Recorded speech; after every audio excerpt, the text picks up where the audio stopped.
Peeps, you have arrived on our next episode of Next Level Radio.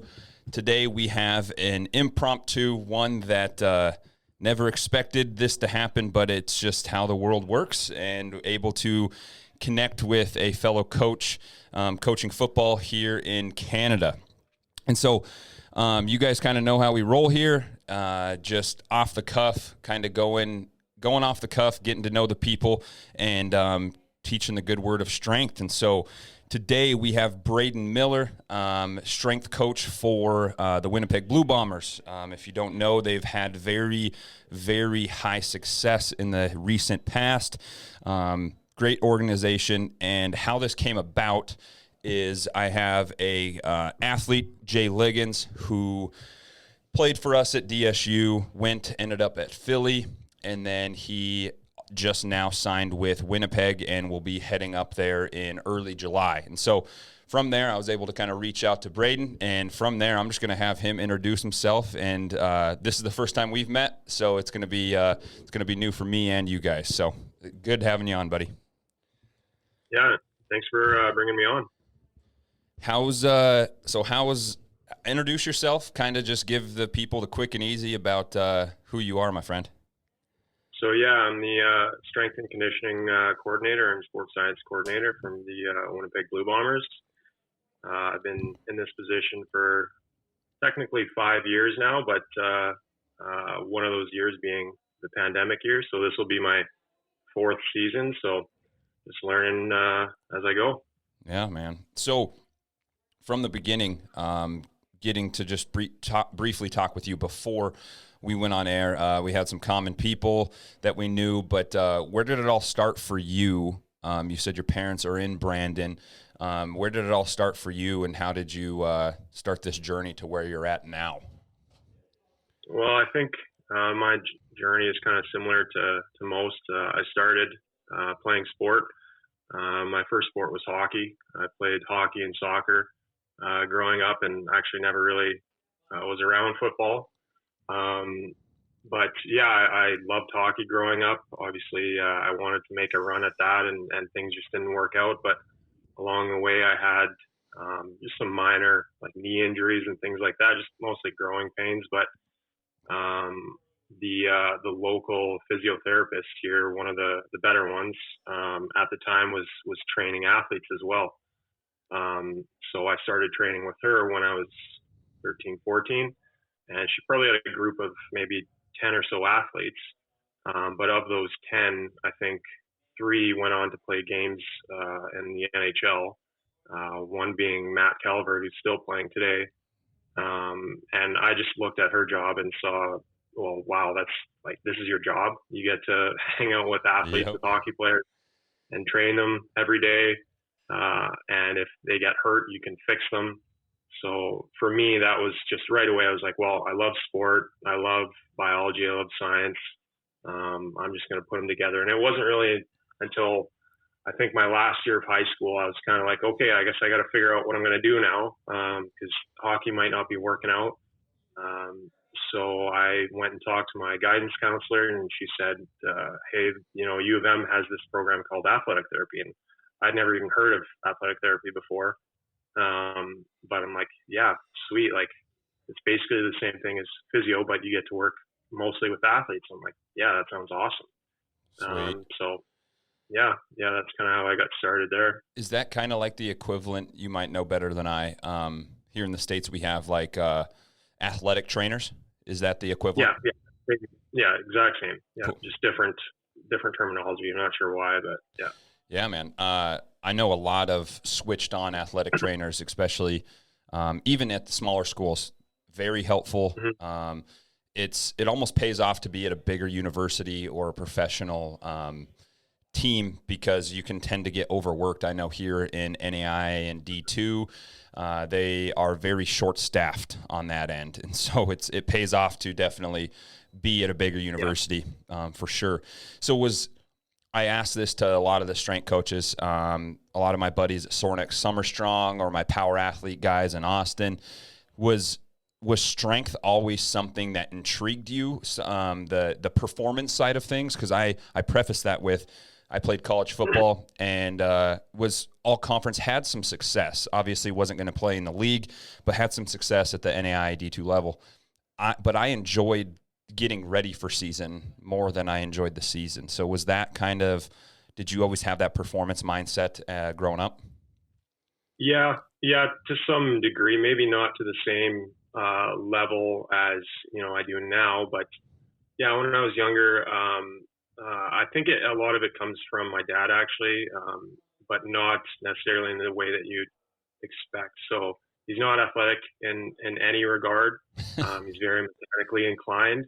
And I think kind of that mindset of, well, what's wrong with this car? Let's fix it.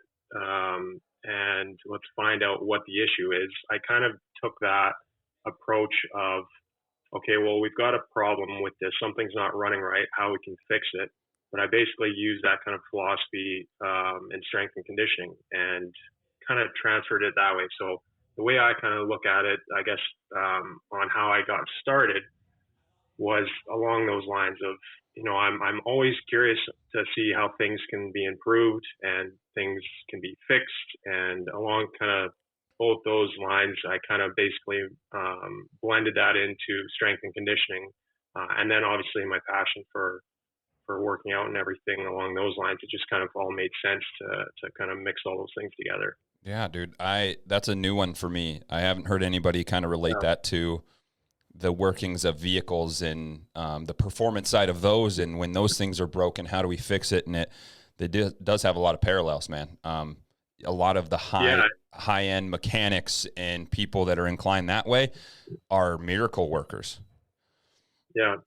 That's and cool. I didn't really think about it until, I don't know, maybe a few years back, because to me, I wasn't doing that level of thinking at the time, but I just know, like, I've always been kind of mechanically inclined because of my dad and growing up, fixing cars and doing home repairs and things like that. And him just always being able to figure out, well, it's making this sound, it's probably your tie rods, or it's probably this because, it usually does this. And kind of that curiosity of always, well, we could probably make it run a little better. We could probably fix this thing. And I basically just took that because my passion was more along the lines of strength and conditioning and sports science, and basically kind of used that philosophy and brought it into that world. Well, when you say that, the first thing that comes to mind to me is Gray Cook in his stacked joint theories, talking about having a mobile and a stable joint in succession. And usually, if we're having anterior knee pain, it's not there's not something wrong with the knee. We're looking above or below. That's very interesting, especially when the car's making this sound. When the athlete is having this type of pain, this is our signal. Yeah. That's interesting. And that pretty much has always been my both athletic therapy and strength and conditioning philosophy in terms of injuries. Definitely on the chronic side, it's never, especially the knees. The knee is always the victim, in my opinion. It's never going to be the culprit. Mm-hmm. And like that whole philosophy is basically kind of guided both athletic therapy and strength and conditioning for me. Awesome, dude. So you mentioned U of M. Is that University of Manitoba? Yeah. Okay. So you did your college years there, graduated with your athletic therapy, you said? Yeah. Okay. And then after that, if you're interested in it, do you just take the CSCS after that? Yeah. Okay. Yeah.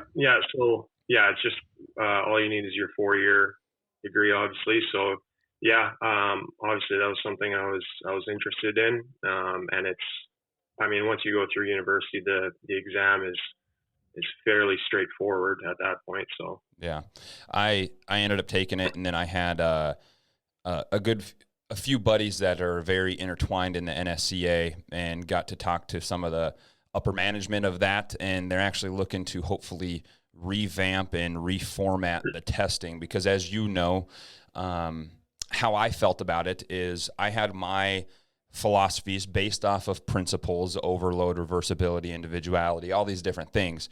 but I had to almost brain dump what I knew, learn their philosophy, and then reapply it at the end. And that was hard for me in a sense. I was able to pass it, 6 years ago now, but it doesn't, that test doesn't teach you how to be a coach. It just teaches you the X's and the O's, which can be important, but the practical session, you're on the computer, hey, what's wrong with this movement? So a lot of those guys are thinking about revamping it, which would be awesome. And then they're actually talking about making it mandatory that you have a health-related field as well, instead of just any 4-year. So that's very interesting. I hope it goes well, because it's almost a hoop to jump through so that you can be recognized. Yeah. And in my opinion, it's the bare minimum in a lot of cases, especially definitely for any high performance area. That is the absolute bare minimum that shows that you have your degree and you were interested enough to take the exam. I guess actually when I came out of university, I wasn't necessarily thinking about taking it, because I actually got it after I was hired with the Bombers, and it was basically for that reason. It's like, well, why am I going to spend $500 on getting a few more letters to my name? That's really not going to, teach me a lot, because I know the textbook. I've gone through the textbook. I had been coaching already for a few years at that point. And I was working with Gen Pop for the most part. I was working with some younger athletes too, but to them, a few more letters to my name isn't going to make a difference, right? With them, it's more along the high performance and liability, where it's definitely a little bit more required. Yeah.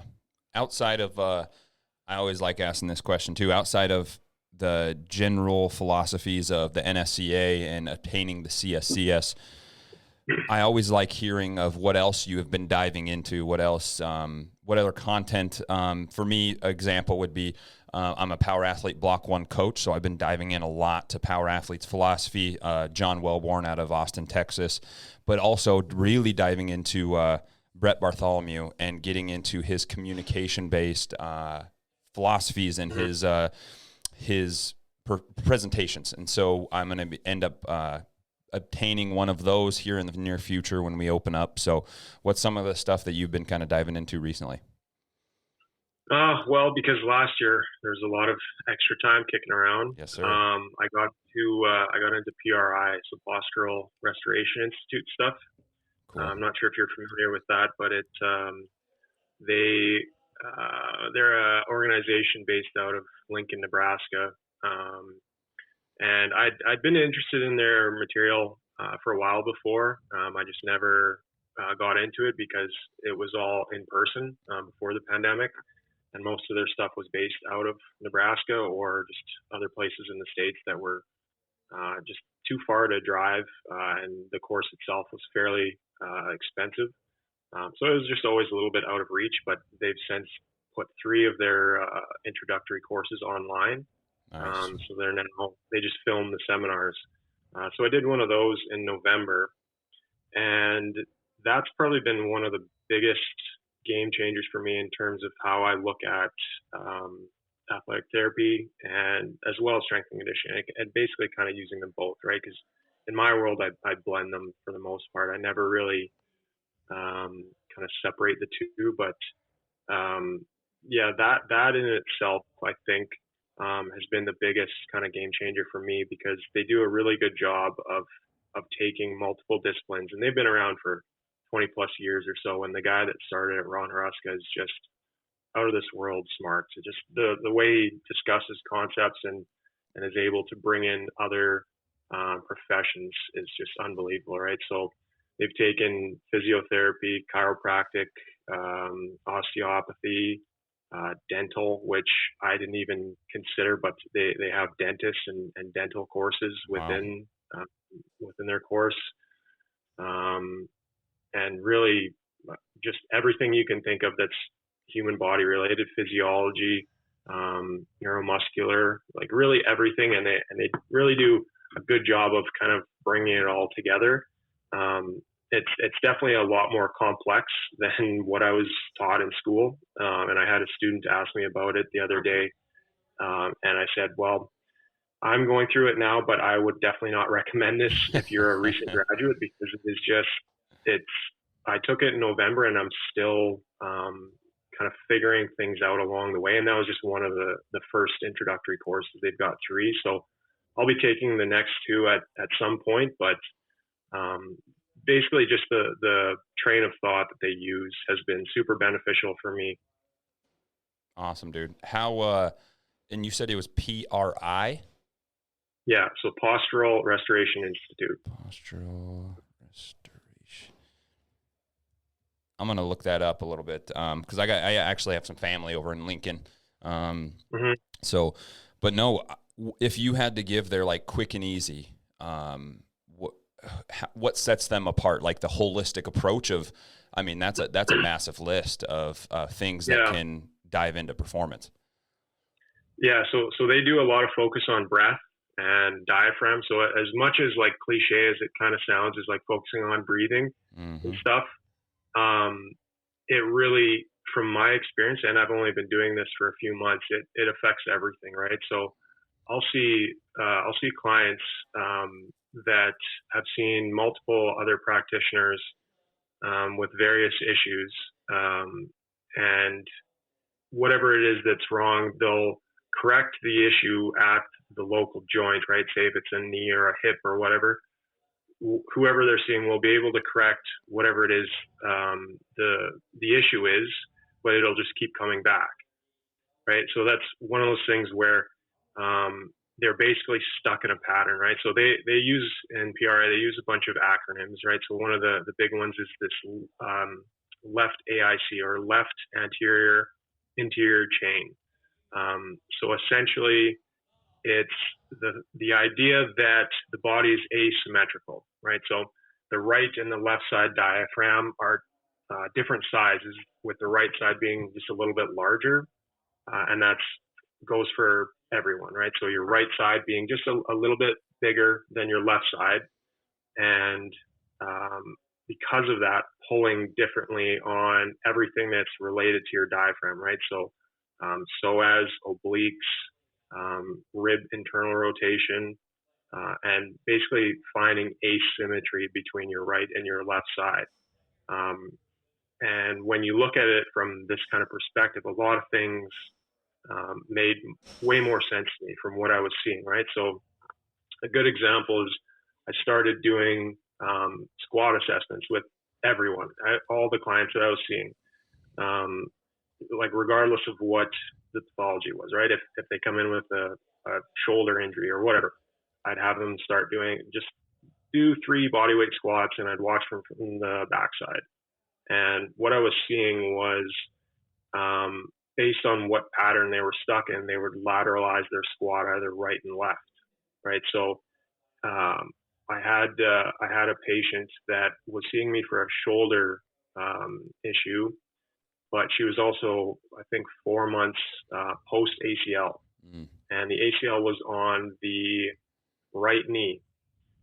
So usually you'd think if you are 4 months post ACL, you're going to want to maybe move away from that knee if you're squatting, right? So that's kind of conventional thought, that, you know, you're going to want to protect that injury and stay away from it. So you'd think maybe they would be squatting to the left. Well, she was entirely over the right side. Like watching from the backside, her center line was basically shifted about 2 inches to her right side. And I thought, oh, that's interesting. And I was like, yeah, do you know that you're squatting like heavily on your right side? And she'd been seeing a physio for her knee, and she's like, yeah, my physio said I do that. They're not sure why, but they're trying to, you know, get me to stop doing that.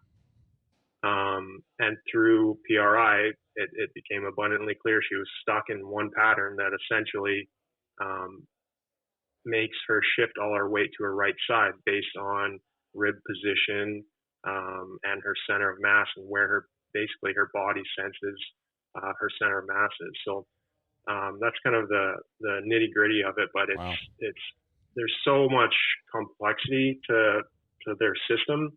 And like I said, I'm just getting started with it. So I'm still figuring things out along the way, but for me, it's given me so much more confidence anytime I see someone with knee or hip or low back, anything lower extremity pain.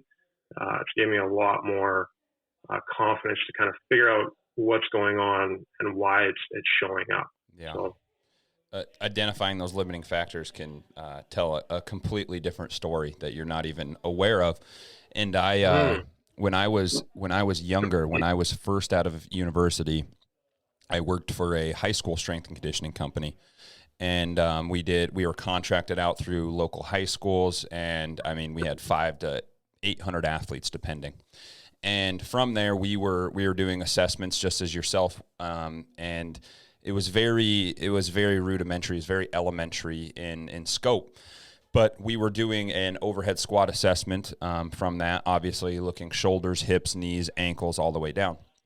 Well, we were having this issue where, okay, these kids don't have enough strength to handle their body weight and gravity at the same time. We're going to start seeing things break down. And when I was there, the owner of the company was very close-minded on what we were going to do with our assessment protocol. And so we would see a hip shift, and the first thing they would subscribe is, okay, you have some type of weak glute, maybe your glute med. And I believe that we pigeonholed a lot of athletes into believing one simple thing, because just like as you said with the car, well, it's making this sound. Well, there's 3 different things that could be wrong with it at that point. Right. And so me now, and this is a very interesting perspective that I want to look into, because I haven't got to look as in depth as PRI into the diaphragm, but looking into Cal Dietz out of Minnesota and his RPRs, and his whole company's going there with the neurological flossing and waking up of the body. But he's looking a lot at the feet as well. And so then I look back and I see, and I'm looking at these videos and these assessments, and I'm like, man, this isn't a glute problem. This kid has such limited dorsiflexion. This kid has no arch work. His transverse and his longitudinal arch and his foot aren't working. And so it's cool to see a different perspective on things. The diaphragm can be causing it. The foot can be causing it, whatever. And so you actually raised some hairs on my back. I'll be looking into PRI a little bit. That's very interesting. Yeah. It's unbelievable. Yeah. When Jay comes up here soon, and I want to hear your take on it too. We at the very entry level, the cellular level, implement breathing methods throughout our training sessions, and it's much easier doing it one-on-one or small group. When I'm at the university, it is implemented, but the scale of acceptance isn't there yet, and so. It just seems kind of like hocus pocusy for a lot of people, but you really see the effects instantly. Absolutely. And so my philosophy on it, we implement a little bit of Wim Hof's breathing method. And very basically, if I can get an athlete to do high max output work and then return to resting levels quicker, I win. That athlete wins. That person can now perform at a higher level quicker. And so we'll do a lot of our lactic acid threshold testing, or we'll do a bunch of that stuff, and it's a requirement. You have to have deep breaths in the nose, short breaths out the mouth, 30 breaths, hold your breath, the whole gamut of Wim Hof. And so I've seen it change my athletes, but I've seen the changes internally in myself too. And so how have you implemented a little bit of the breathing methods for said athletes? Yeah, to that degree, as you mentioned, it's pretty tough to do it in a larger setting. And again, you got to know exactly who you're talking to and whether or not they're going to buy in. Because if you go to some 10-year vet and say, okay, we're going to do like 5 minutes of breathing exercise, they're probably going to say, no, kick rocks, leave me alone. Yeah, leave me alone. So in terms of the actual athlete experience, here and there, I will. With the more kind of anxious athletes, I'll mention it to them, especially the Wim Hof. I've had outside of the Bombers, so I work at just a local CrossFit gym with most of the athletes that come through there, and just any other local clientele that want to come in for therapy. But I'll have 2 or 3 clients that are just really high stress individuals and really high anxiety type individuals. And I've basically made it a mandate now that instead of doing a thermal warm up, like a 5-minute ride the bike or whatever, we're doing 3 minutes of Wim Hof. Awesome. And the difference, you can see it. And I'm sure you've seen it too. You can literally see it in their face after they do it, because they come in, shoulders are kind of hiked up a little bit. They're kind of bouncing back and forth. You know, the energy is just a little bit jittery. And after, it's just like, yeah, the energy is just kind of calm down. You're not nearly as you know, kind of wired. And even with, I've got one client that gets asthma attacks every now and then during exercise. Since we started doing that, it's gone completely. Man. So that alone is worth every bit of it, right? So outside of the athletes kind of realm, it's been super useful. But yeah, within the Bombers, before actually the Grey Cup, we were obviously pretty jittery, and especially some of the younger players. You could tell, like in the day before kind of walkthrough, guys were like buzzing around, like obviously pretty excited. Yep. And our head coach actually had asked me if, you know, there's any kind of breathing techniques that I could do to try and calm these guys down. I thought, well, yeah, this would be perfect. But just a few guys here and there kind of asked about it, and whether or not they actually did, it's another thing. But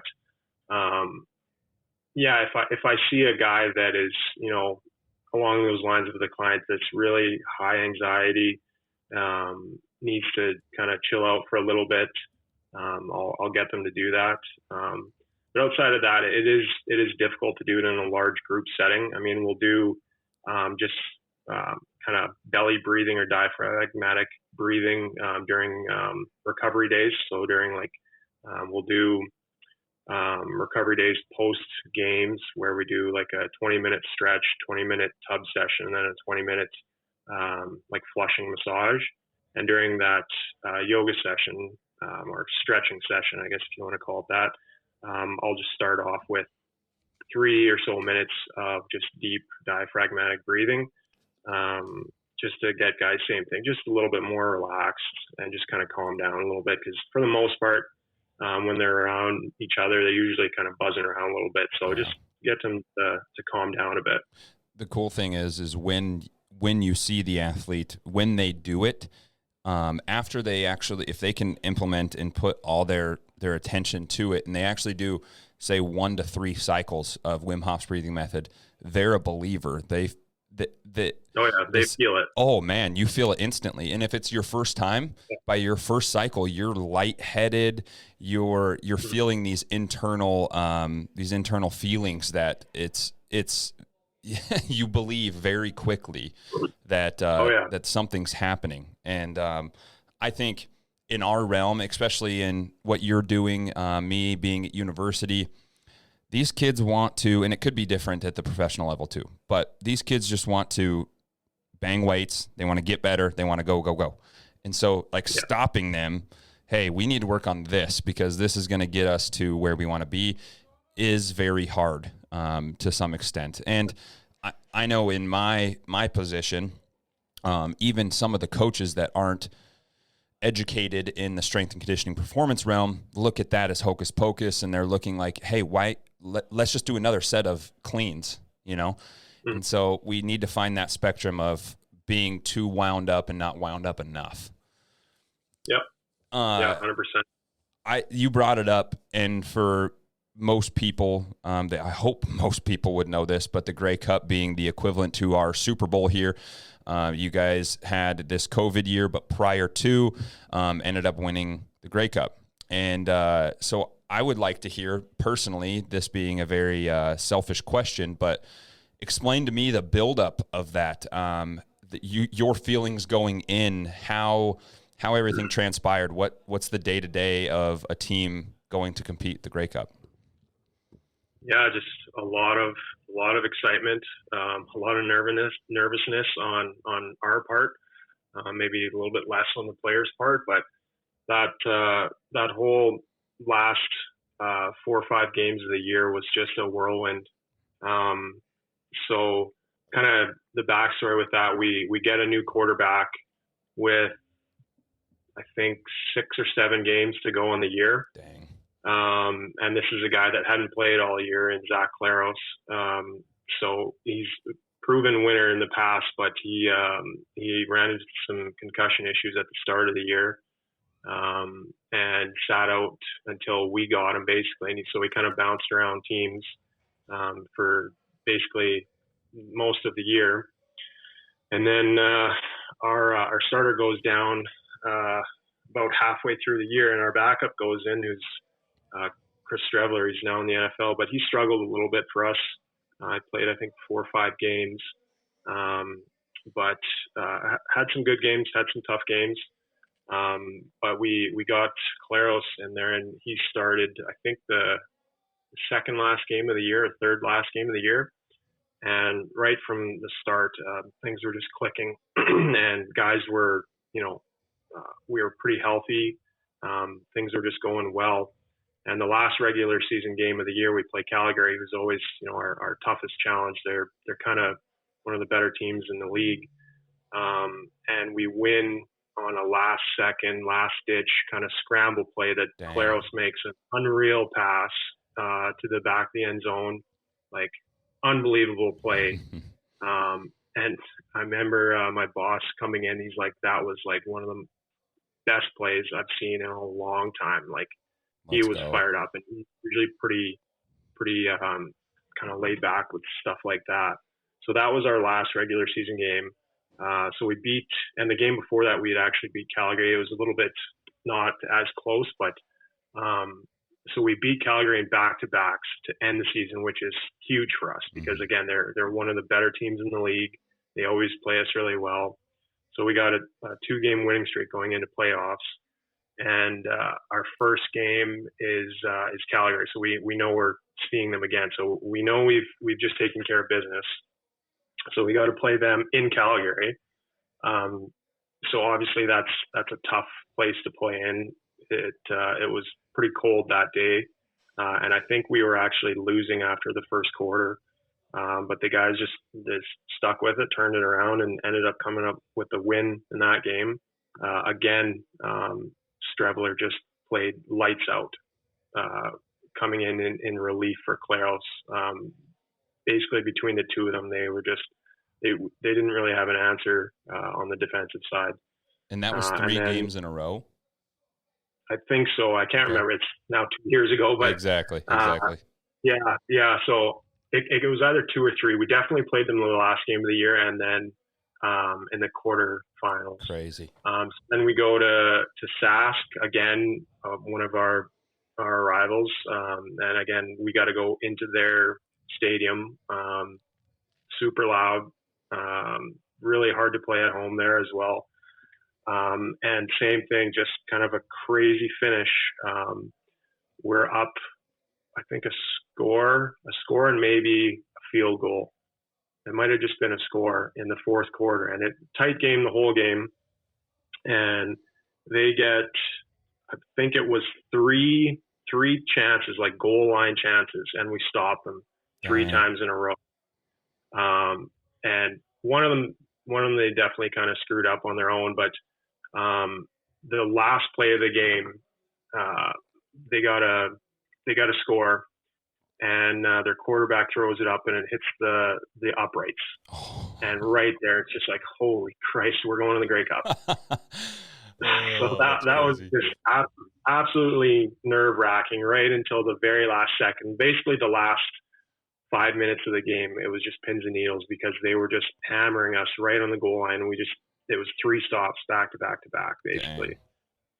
And then, the week of Grey Cup is just chaos. You never really get settled because you're staying in a hotel. You got your therapy room in the hotel. We used a gym across the road. So guys' routines were kind of thrown into a disarray there, but they figured it out.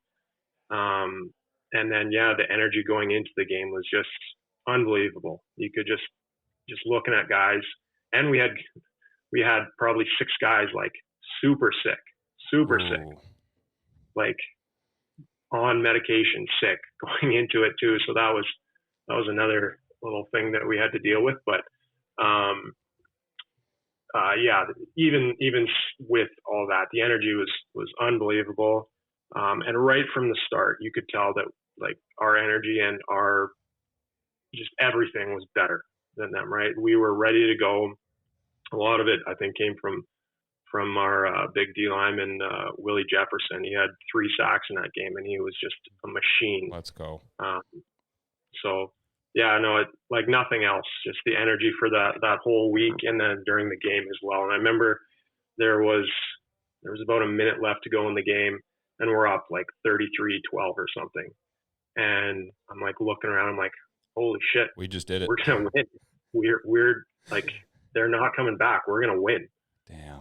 So yeah, it was unbelievable. That's awesome, and that's a once in a lifetime thing, man. You don't get well, hopefully more than once in a lifetime, but it feels like something that no one else has ever accomplished. You know, that's something cool. And at that time, I'm trying to get the timeline right, 2nd or 3rd year. So that's my 3rd year. Yeah. Yeah, pretty crazy because that's my 3rd year. My boss, that was his 18th year as being a head at AT, and our equipment manager, that was his 29th year. So lots of seniority around there, and they had gone to the Grey Cup in 2011 and lost, but neither of them obviously had ever won. That was the end of a 28 or 29 year drought for the Bombers. Wow. That's really cool to be a part of, man. It was, yeah, I got lucky, that's for sure. You had alluded to it, and I was interested in this just from kind of researching you, looking on Instagram, looking at a few different articles and stuff. And I was interested, as you alluded to it, you are an employee of the Winnepeg Blue Bombers, and then you also do stuff outside the gym. So do you have like your own, in the States we'd call it like your own LLC or your own business outside, or are you hired by both entities? No, I have my own business outside. Awesome. So that was another COVID thing. So last year, so the season was officially canceled in August, I believe. But up until that point, I was still trying to get guys ready because we were still going on the assumption that we were going to get a shortened season of some sort. So, I mean, it was quite a bit less than a regular off season. But I was getting a little bit leery of the way things were going, and it was pretty quiet from the league in terms of a direction. So I had a friend that owns a CrossFit gym, and I knew that they had a little room in the back that they used to have a massage therapist work out of. So really small little room, but I'm pretty bare bones when it comes to therapy.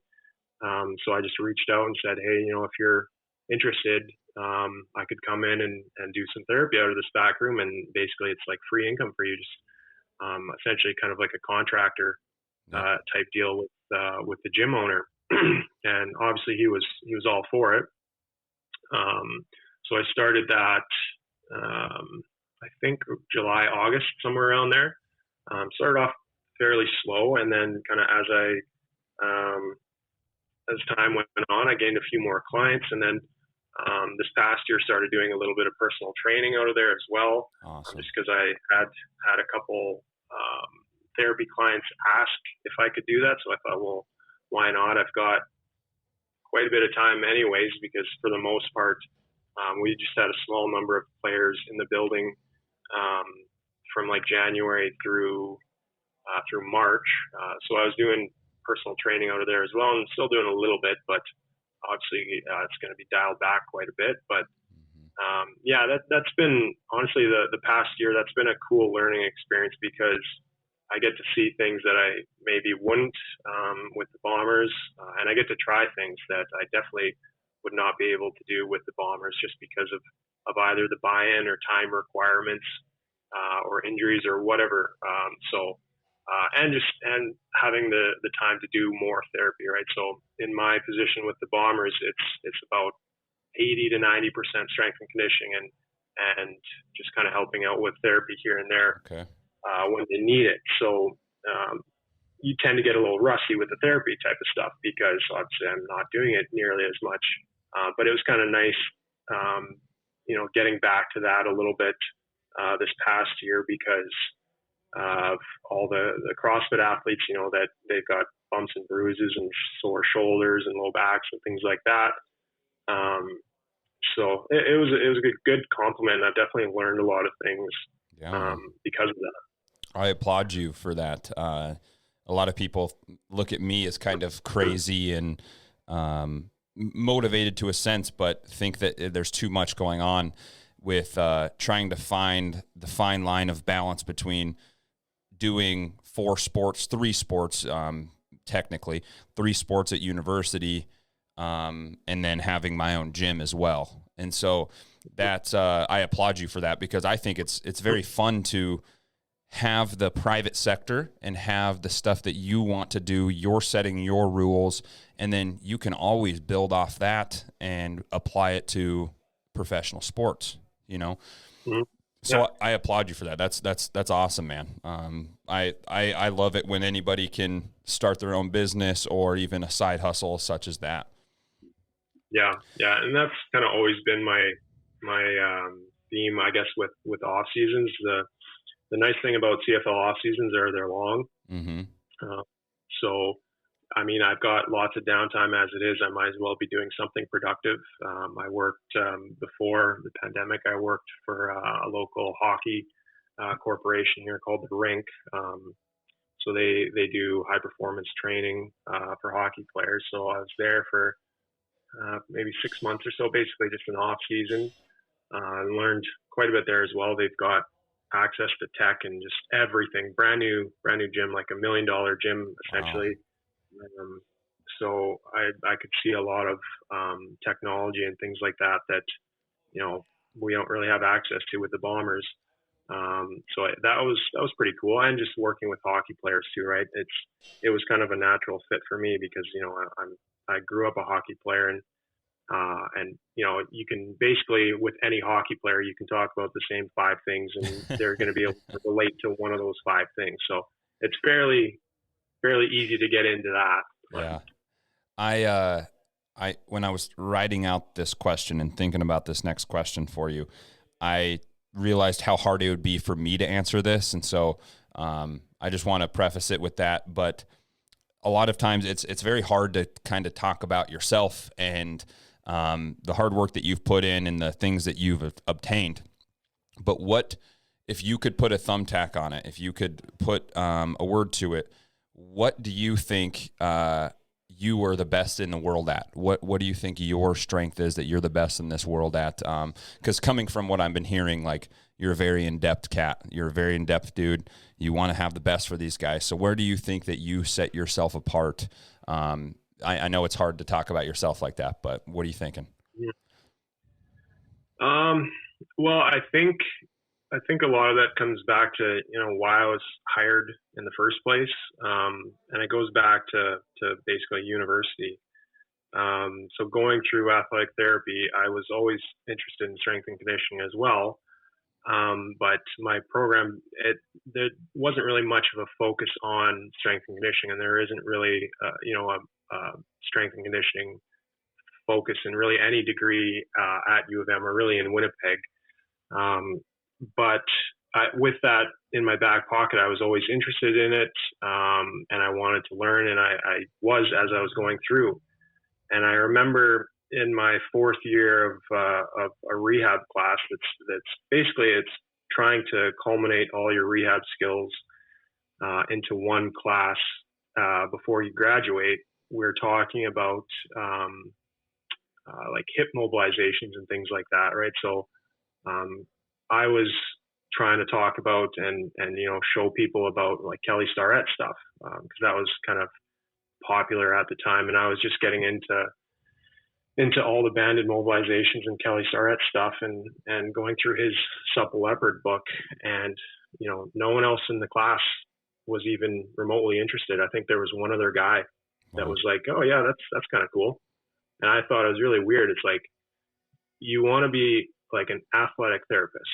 So your title has the word athlete in it. Mm-hmm. So you need to be somewhat athletic. You don't need to, be squatting 500 pounds, but you need to be able to properly demonstrate an exercise, and you need to be able to relate, relative intensities. And that was one of the biggest things that I saw from the students, as well as some of the instructors.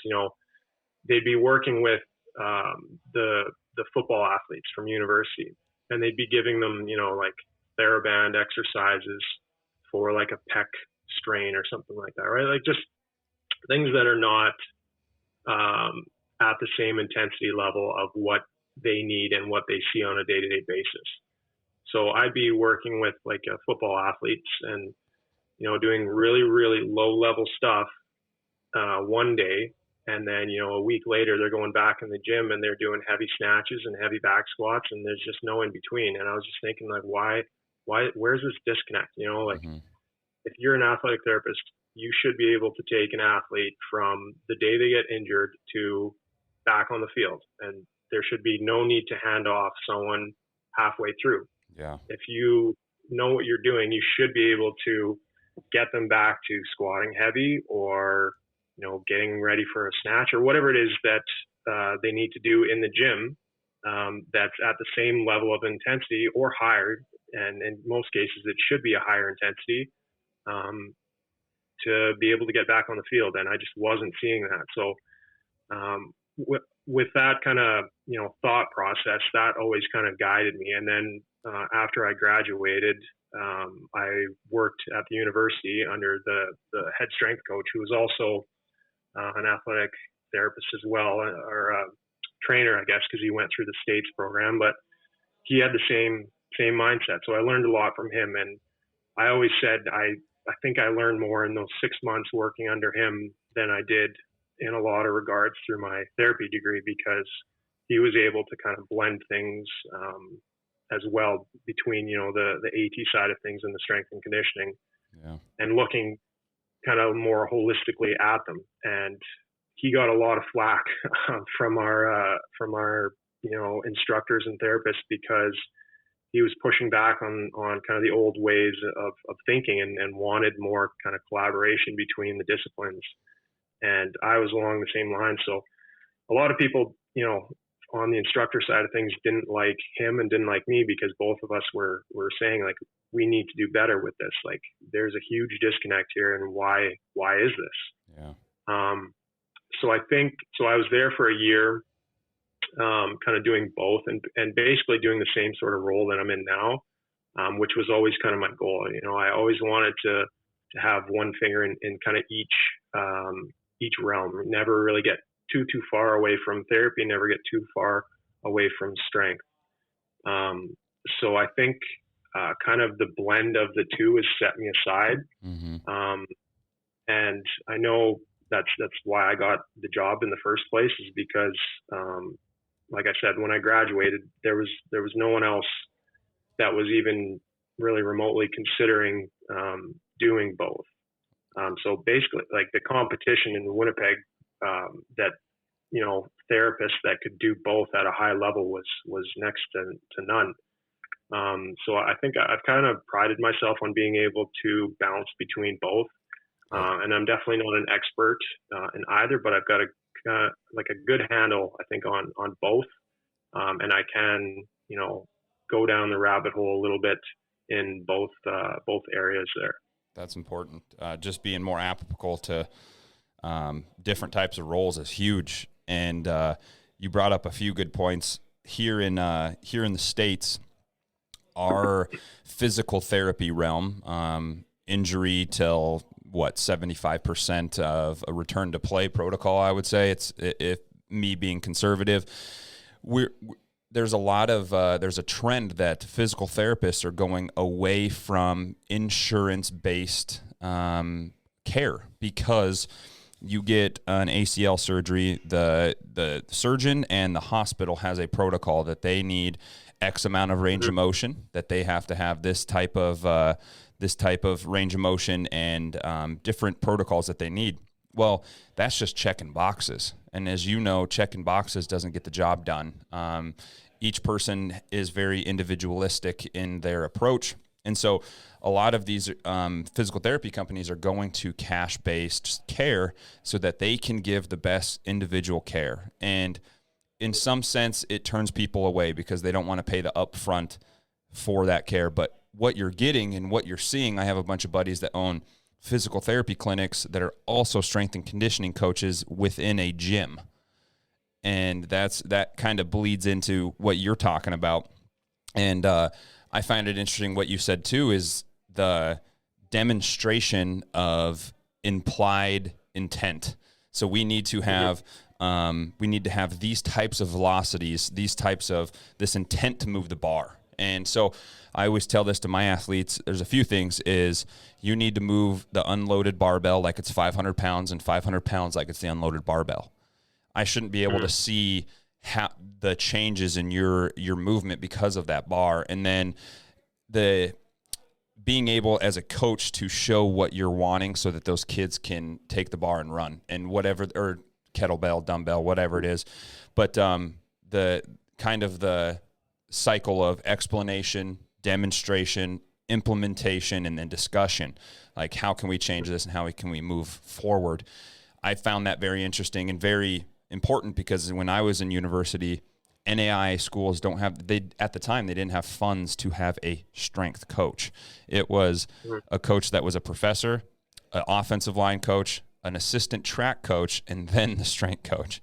So that was a little bit different. But now it's been able to progress, and I think that's very important because he, at the time, I mean, not being rude, but very obese, very good guy. I love the guy, but very obese, not healthy, and never demonstrated anything.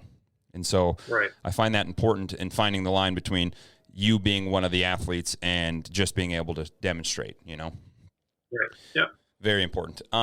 You alluded to it, and I, as we kind of progress and wrap this up a little bit, I wanted to see how COVID, how that completely, it flipped everybody's worlds on their heads. I was 26 years old, just opened my own business for 6 months, and then COVID hit. So that was a very weird navigation. But I wanted to hear how kind of COVID changed your position. And then after that, I would ask, what is the most important aspects that you learned from that you made better after COVID? Mm-hmm. So yeah, obviously a lot of things had to change. In the day-to-day, it will be very apparent once we get going here, all the things that are going to have to change. And there's probably a lot of things that we haven't maybe thought of that need to change yet, where it's like, oh crap, we can't do it this way. But we're trying to figure out as many different of those situations where it's like, this is the way we did things before.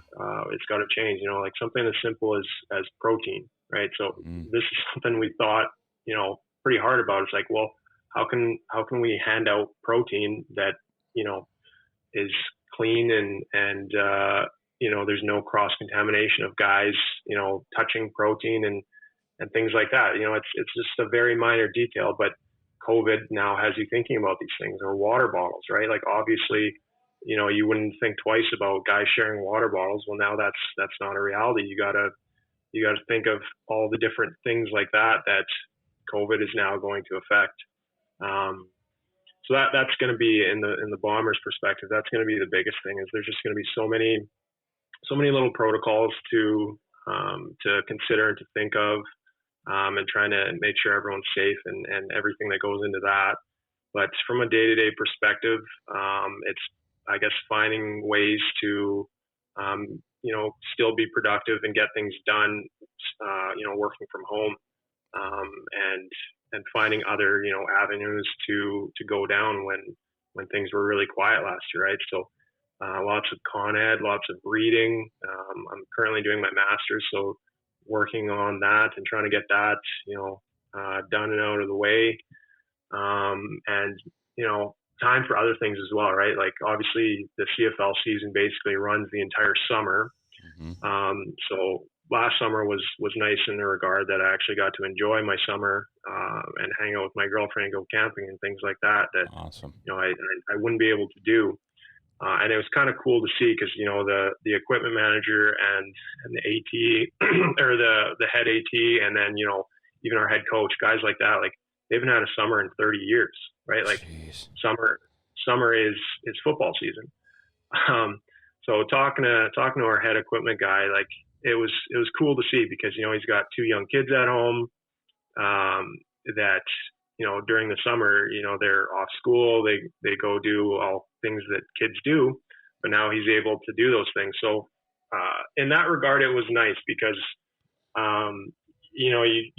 you get to do things that you normally wouldn't be able to do, right? Like just go spend a weekend at a lake or something like that, right? That you kind of take for granted if you're not working, every single day. So lots of things, but definitely just excited to get back. It's been long enough. There's been enough of those weekends camping and R&R and things like that. It's time to get back to work. Sweet. What do you do in your master's in? So it's exercise science. Actually, I'm using retrospective data from the Bombers. Cool. So we implemented a Nordic protocol at the end of practices 5 years ago, so the start of 2016. So I basically just looked at hamstring injury data from the prior 4 years and then compared it to the 4 years of the Nordic protocols. And then just looking at total injuries, average days lost per injury, and then how it affects like the last third of the season. So kind of like a temporal aspect of hamstring injuries.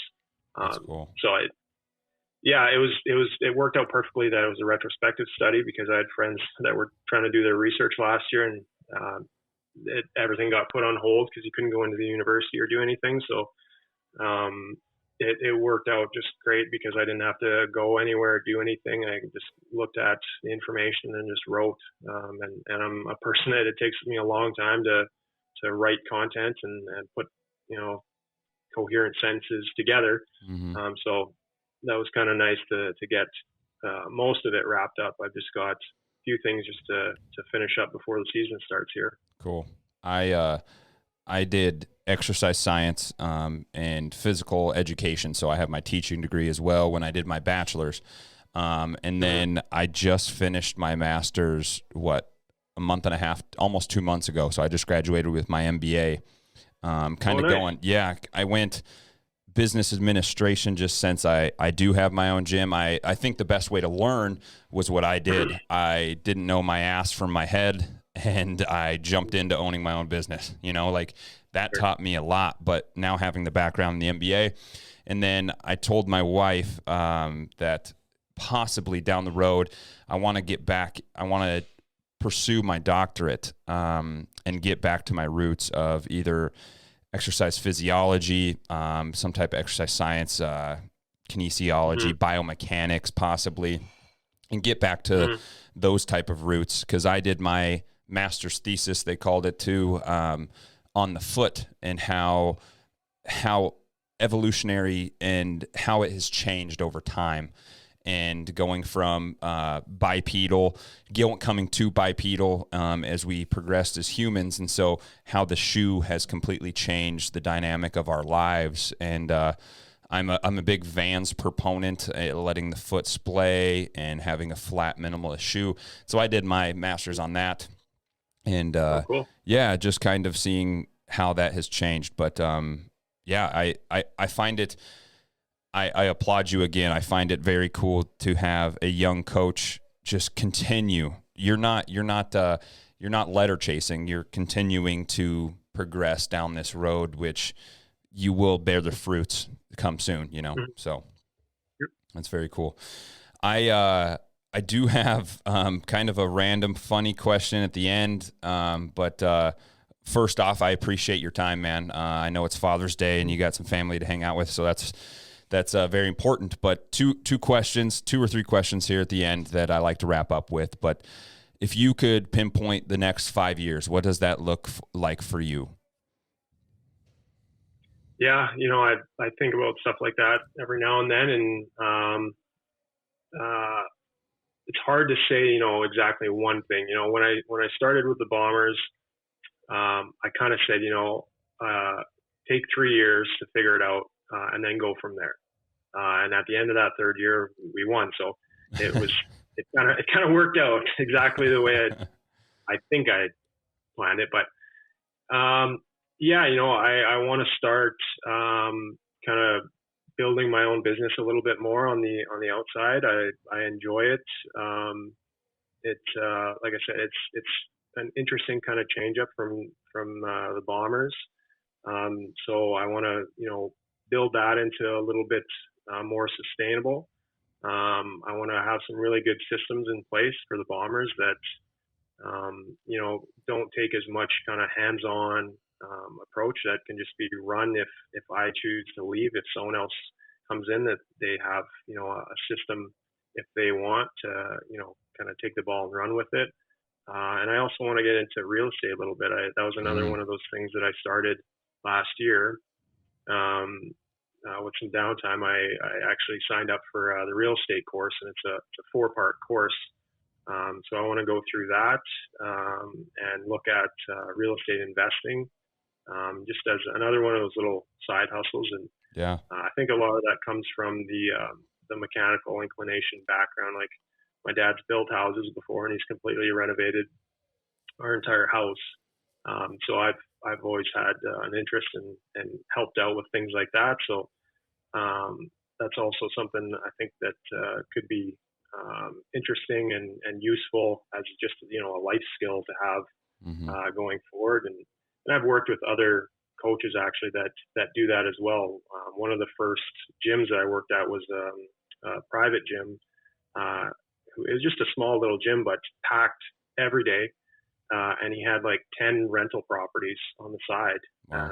And yeah, I mean, this guy was busier than anyone I know, but he seemed to really enjoy what he was doing. Came in every day and just looked like he was having a great time. But I don't know if I'll get to that point, but definitely look at other avenues. And then in terms of education, I don't know. I definitely will probably take some time off after this Masters. It's been a long kind of drawn out process. What started off as supposed to be a 2-year plan, I think, is now into the start of year 4. Yeah, it's been a little bit longer, but doing it on the side is kind of taking the brunt of that. So very cool. That's, I think, roughly the idea anyways. Good, man. We have a lot more in common than I had thought. So I, when COVID hit, closed my doors March 19th. And my wife is a nurse, so she delivers babies. So she's going to have a job till the end of time. Well, I got into stock market investing. So I have a good buddy. I have a good buddy who day and swing trades, and he's done it successfully for almost 8 years. And he's built a system. Yeah, exactly. And he's built a system called impact investing. And so I started diving in when I had 24 hours in a day to do it because of COVID. I started diving into day and swing trading fairly successfully. And so I've been doing it for just under 2 years now. And so I've enjoyed that. But the biggest thing that I've taken from it is it's completely changed my perspective on investing in life. So even if day and swing trading is not the avenue, my whole perspective has completely switched. I grew up very middle class. My parents are blue collar. They had enough money to do the things they wanted to do. That was it, though. And they never invested. And so it's changed my philosophy and my thought patterns immensely. And so I've been able to very successfully long-term invest, and I've done fairly successfully in short-term investing. 4 or 5 years ago, I put a lot of money on Tesla, and so that's doing very, very well. And my plan is actually once a year, one skill a year. So last year was investing, and so I learned that system, and it took me over a year to learn. Well, then this year is actually jiu-jitsu, so I'm getting into a little bit of jiu-jitsu, and that'll take 20 years. But this year and next year, as soon as this housing market bubble pops, I'll be buying my first rental property. So that's kind of what we're getting into. My wife and I were going to build our first house. I mean, God willing, it's very cool that we were able to do that as our first house. But we decided that we want to have one, possibly two rental properties before we build our house. So I'll have to be banking ideas off of you and keep in touch with you, man, because that's good stuff. Yeah, that's. There's a couple players on the team too that have actually recommended that same route of buying a rental before their own personal property. Just for interest rates and basically showing the bank that you're a good lender type of thing. So yeah, that's interesting. There's there's a few different trains of thought too. Like a lot of your big time, your Grant Cardones, these guys, they don't even believe in buying your own house.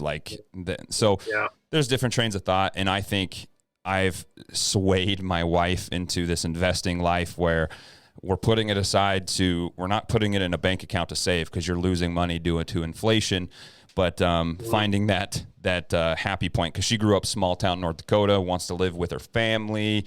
So there's this emotional attachment. And so we're continuing to work on that. Yeah. But man, I just thought about this too.